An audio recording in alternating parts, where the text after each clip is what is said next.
geldiniz.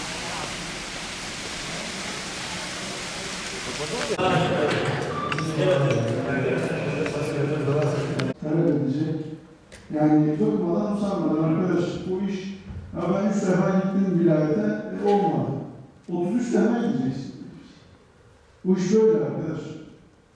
Yani mecrasında pek akmıyor işler.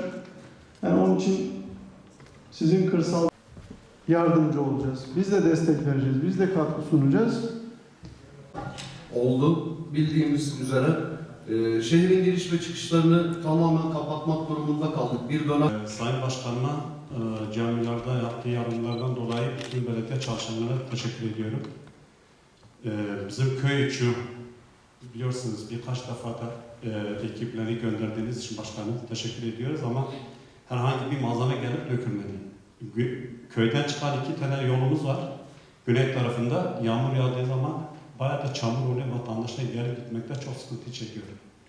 Sayın Kaymakam, şimdi bizim mahallede kentsel dönüşüm olduğu için bazı sokaklar çok dardır.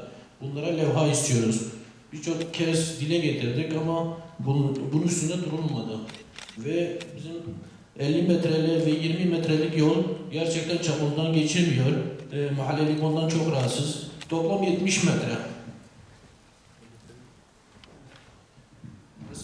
Sayın Kaymakamım, bizde bir tane yıkık ev var. Şu anda resimleri de burada var zaten. Bir bakabilirseniz çok iyi olur. 2 sene bu ev için müdahale edilmesini istiyorum. Sorun Milli Eğitim Müdürümüze olacak. Sayın Müdürüm, bizim okul hangi aşamadadır? Geçenlerde gelmiştiniz, ihalesi falan projesi yapılacaktı. İkincisi, köyde çok başarılı öğrencilerimiz var. Ama maalesef onlar canlı ders yapamıyorlar. Sürekli bana dile getiriyorlar. Hatta bunlarla ilgili bir çalışma yapabilir miyiz? Yani çok önemli onlar. Çünkü gençler çok ilerlemek istiyorlar. Aksi halde yani derslerini yapamıyorlar. Hangi derslerde çalışacaklarını bilmiyorlar. Yani o öğrencilere bir an önce onlara bizden ne imkan varsa yardımcı olursak çok iyi olur.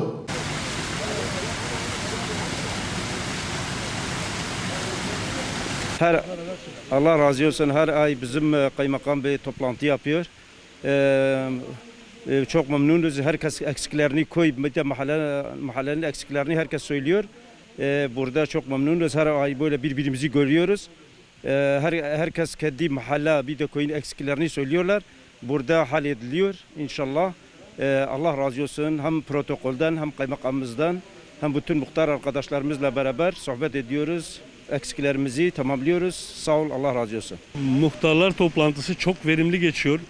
Bunu gerçekten biz halkımızın, vatandaşımızın sokaktaki, kafasındaki soru işaretlerini hepsini biz ilgili bilimlere, gerek belediye başkanımıza, gerek kaymakamımıza, TADAŞ müdürümüze, vakıf müdürümüze, nüfus müdürlüğümüze, telekom müdürümüze bunları hepsine iletme fırsatımız oluyor.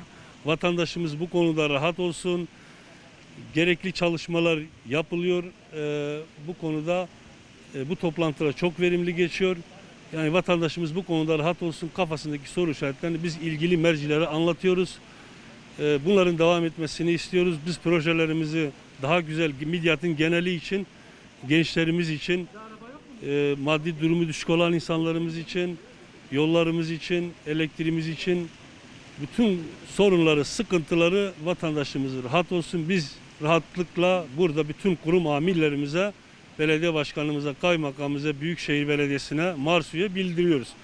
Vatandaş bu konuda rahat olsun. Biz takipçisi oluyoruz. Çok güzel, verimli toplantı oluyor. Hepinize teşekkür ediyorum.